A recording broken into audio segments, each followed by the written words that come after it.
Please ensure the loan repayment, will you? While I was at work, an unexpected email popped up. Upon hastily reaching out to him, Greg calmly began to explain, "Oh, sorry about that. I've fallen for someone else and decided to start a new life with her." Furthermore, he revealed his plan to take the luxury car recently purchased in my name with a loan. Despite my attempts to dissuade him, my husband ignored me, abruptly ended the call, and became unreachable. In the end, Greg disappeared with his mistress, leaving behind a substantial debt. As a mother to our 10-year-old son, I never envisioned such an unfair situation. I found myself at a loss, unsure of what to do, my mind going blank. At 35 years old, my name is Hannah, and my husband Greg is the same age. We were a family of 3, including our intelligent 10-year-old son Ryan. Ryan had displayed remarkable intelligence from a young age, reading papers on the computer and seeking my opinion on complex topics. In contrast, Greg was unstable, never holding down a steady job. Despite my full-time job and concerns about our future, Greg had recently maintained a stable income for 3 years. Lately, Greg spoke of making memories as a family, leading us to decide on buying a $35,000 camper van. However, due to Greg's inability to pass the finance company's loan review, I ended up taking the loan for the car. On the eagerly awaited delivery day of the camper van, I received an abrupt email from Greg stating he would graciously take the delivered van since the loan was in my name, and I would handle the repayments. Confused, I called my husband immediately, only to hear him confess, "Well, I've fallen in love with another woman and decided to date her. I intended it to be just a fling, but it turned serious, so I'm thinking of starting over my life with her. Bye." He mentioned the divorce papers we had discussed during a previous fight, declared he would file them, and unilaterally ended the call. This exchange marked the first time I realized I had been betrayed by Greg, a shocking blow. Subsequent attempts to contact him yielded no response. When I returned home from work and checked the drawer where the divorce papers should have been, they were already gone, leaving me burdened with a significant debt from a $35,000 car loan. Despite my repeated attempts to reach out to my husband through emails and calls, I never received a reply. Ryan, noticing my unusual behavior, came to check on me with concern after dinner. "Mom, what's wrong? You haven't been eating much lately. Are you okay?" Yeah, maybe. I'm just tired." When people lie, they look up to the right. Lying is bad. I've noticed Dad hasn't been home for 3 days. Did something happen between you two?" Startled by Ryan's sharp words, I took a deep breath to calm myself. Feeling that I could no longer hide the truth, I decided to tell Ryan everything. "I see. It's just like Dad to do something like that. Aren't you sad?" "No. I kind of understood from how things were going." Ryan, seemingly foreseeing the future, appeared unconcerned about our parents' divorce, but I knew he must feel sad about it in his heart. While silently apologizing to Ryan in my mind, I worked desperately, trying not to think about the dreadful events. However, my body was honest, and gradually my health deteriorated. There was a training session planned at work that day, but I couldn't stand up and ended up squatting down. "Sorry, I can't stand up right now. I need to take a break." I heard my colleagues' voices full of concern, but I couldn't respond and collapsed. When I regained consciousness, I found myself in a hospital room. I received a diagnosis from the doctor that I needed detailed examinations, and I was admitted to the hospital. Hannah thought, "I feel so pathetic. It's supposed to be just emotional stress." Looking at the IV drip in my arm and the white ceiling of the hospital room, tears naturally started to flow. At that moment, Ryan, who is usually calm, rushed into the room with an extremely worried look, prompting me to quickly wipe away my tears. "Mom, what happened? Is it serious? You're not going to die, right?" "Of course not. I wouldn't leave my dear son alone." That's good, really. I was called by the school teacher and told that you were taken to the hospital." I was so shocked. My heart nearly stopped. Ryan Rand is usually mature for his age, but he's still only 10. I felt a strong resolve to get better for his sake, but my condition was worse than I thought, and I was diagnosed with a serious illness. The doctor advised, "You should have surgery as soon as possible. Please make a decision quickly, following the doctor's advice." I underwent surgery, and by the time I was discharged, it had been a month since Greg had left. When I returned home and opened the mailbox, I found a demand letter for the car loan payment. Hannah thought the repayment should have been automatically deducted from my account. In panic, I checked the account balance with my cash card, and the balance, originally $20,000, was now only $33.90. Hannah thought, Greg did this. I want to ask him to return the money, but I can't contact him. What should I do? Since I don't have the camper van, I can't sell it. After Greg left, everything seemed to be going in a bad direction, and my mood sank deeper. Seeing me saddened by my series of misfortunes, Ryan put his hand on my forehead. "You look pale. Are you feeling sick again? You don't seem to have a fever, though." "I'm fine physically, but you see, your father not only took the car, but also all the money we had saved. I can't work yet due to my physical condition, and now we have no money. I'm at a loss." "I see. Then I'll deliver newspapers, and I'll search the internet to see if there's any work I can do." Encouraged by my 10-year-old son, I told myself that it wasn't the time to be down. "Sorry for worrying you. I can't afford to be weak. I'll change my mindset and try to do whatever I can," I said, smiling at him. Ryan also smiled back and then said something unexpected. "Let's plan how to get the car back from Dad." "How can we do that? The camper van is in your name, right?" "Yes, but what about it?" "Then maybe we can?" Ryan suggested an idea that I couldn't even imagine.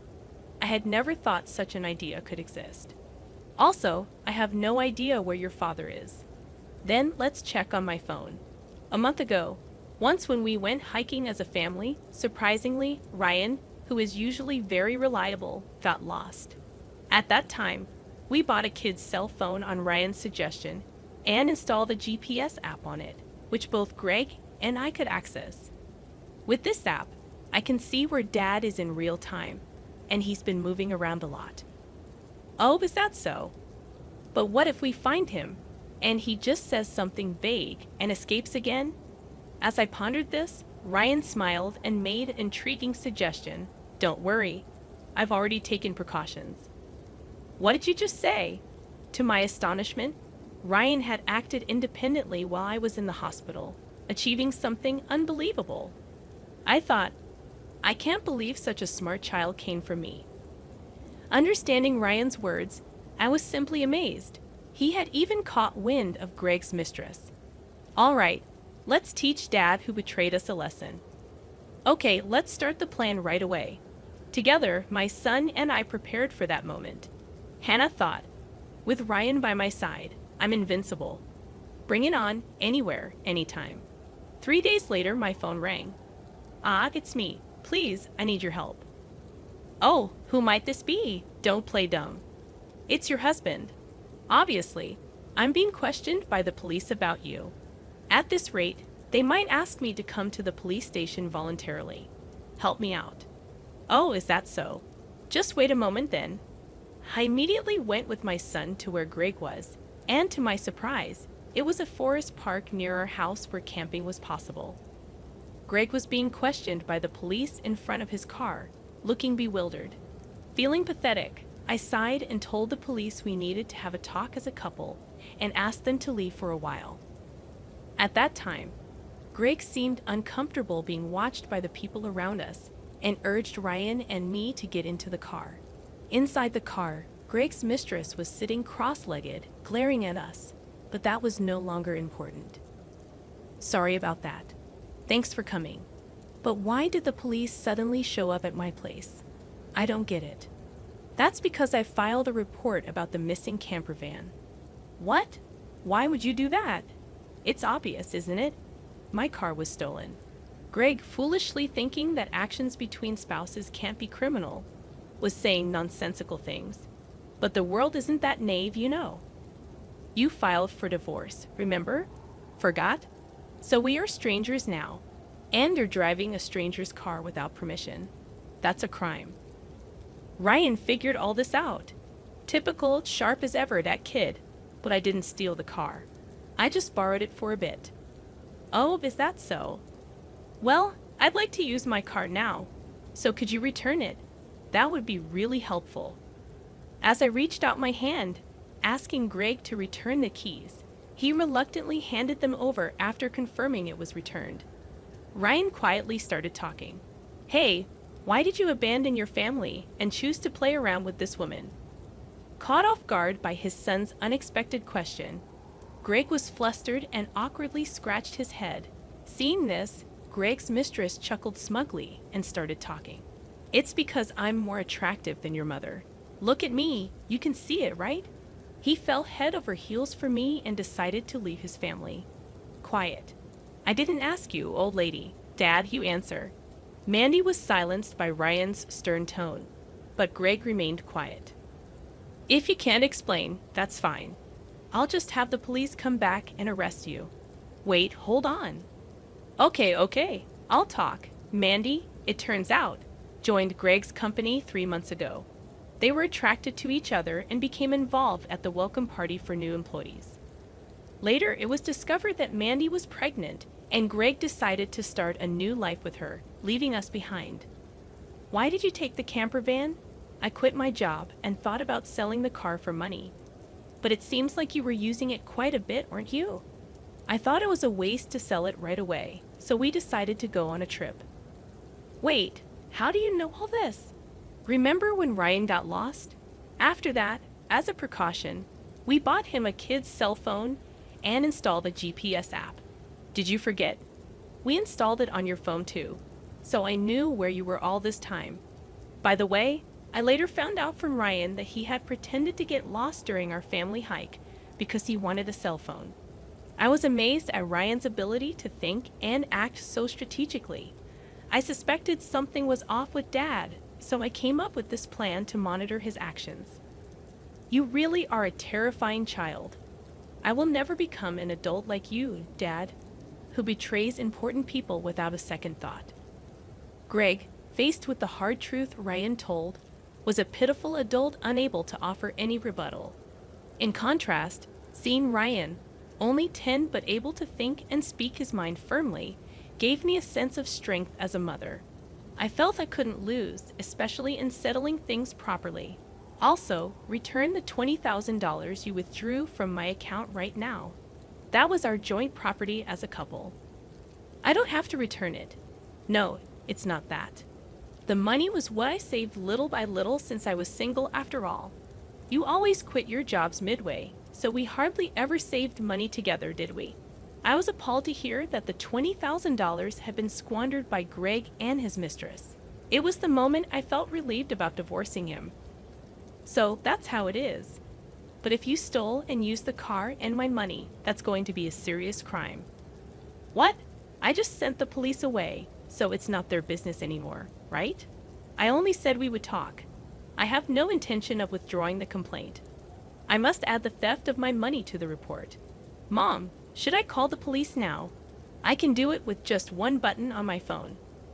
Mandy, Greg's mistress, had been watching our conversation but quickly tried to get out of the camper van. At that moment, she let out a scream that echoed around. The reason was that outside the car door, Mandy's parents were standing there, faces red with anger, about to explode in fury. Startled, she stepped back as her parents yelled at her. Ah, I'm sorry. Don't be so angry. But why are you here, Mom and Dad? I called your parents beforehand. What? Why? The truth was, during my hospital stay, Ryan had visited Greg's office and tearfully told him, my dad left the house with a woman we don't know, and my mom collapsed. Seeing Ryan's sorrowful and frail state, the people at Greg's office suspected Mandy, who had left the company with Greg, and gave Ryan her parents' address. Greg and Mandy had been overly friendly at the office, and there were photos showing them together at the welcome party for new employees, looking like a couple. After learning from the office people that you commuted from your parents' house, Mandy's parents were standing there, faces red with anger. I went there with your photo, and your parents came out when I visited. Then I told them everything that had happened. So today, I contacted Mandy's parents and asked them to wait nearby for a while. How could you do this to me? The worst. I don't want to hear that from you. That's my line. By the way, your stomach seems quite big. When is the baby due? In 3 months. What? Wait a minute. That doesn't add up with when you met my husband. You two met only 3 months ago, right? What's going on? It's not time for the baby to be born yet. Greg, hearing this for the first time, stared at Mandy, eyes wide. Wait, what does that mean? Are you stupid? Don't you get it? It takes about 9 months from conception to birth, which means the child she's carrying isn't yours. You're so foolish. What do you mean, Mandy? Have you been deceiving me? Ah, I almost got away with it. Can't help it now that I'm caught. You're so naive. You can't see through lies at all. Really, a fool. Don't mock me. My whole life is ruined because of you. What were you thinking? Greg and Mandy started an ugly argument, but nobody intervened, letting them have it out. Meanwhile, we contacted the police again to explain the situation. As it began to get dark, the forest park was brightly lit by the red lights of the police cars. No, really, I was wrong. I was truly wrong. I'm sorry. I'll work hard and never cheat again, so please just don't arrest me, Dad. People don't change that easily, especially lazy people like you. Exactly, Ryan's right. I can't trust you at all. Reflect on your actions and pay for your crimes at the police station. If I get arrested, I won't be able to pay back the money. Is that okay with you? I don't mind. Pay me back after you've atoned for your sins. Take your time, don't worry. I've already found you a place to work. Let's see, there's Ryan's child support plus the $220,000 you stole from me. I'm not sure how much it will all add up to, but you'll work and pay it all back. I had one last thing to say to Mandy the mistress. You might think you're just an onlooker, but don't forget you're an accomplice to Greg's theft. Be prepared for that. When I told them that Mandy would have to pay if Greg couldn't return the stolen money, she shivered in fear. Mandy asked her parents for help, but they refused, saying, "We disown a daughter who causes trouble for others." Thus, Greg and Mandy were taken away in a police car together. Thanks to Ryan's smart strategy, we were able to punish Greg and his mistress, Mandy. Though they were released from detention soon after, they faced a hefty payment to me. Through a lawyer, I claimed $20,000 in damages. Additionally, I made Greg agree to pay $500 a month in child support for Ryan. I introduced Greg to a subcontracting factory of the company I work for. The support and other charges I claimed from Greg would be deducted from his salary and paid into my account. I also sold the camper van and was freed from the auto loan. Since then, my health has improved remarkably, and I am now energetically committed to my job. Ryan has been actively helping with household chores and errands. I want to keep moving forward strongly so that Ryan can pursue the path he loves without giving up.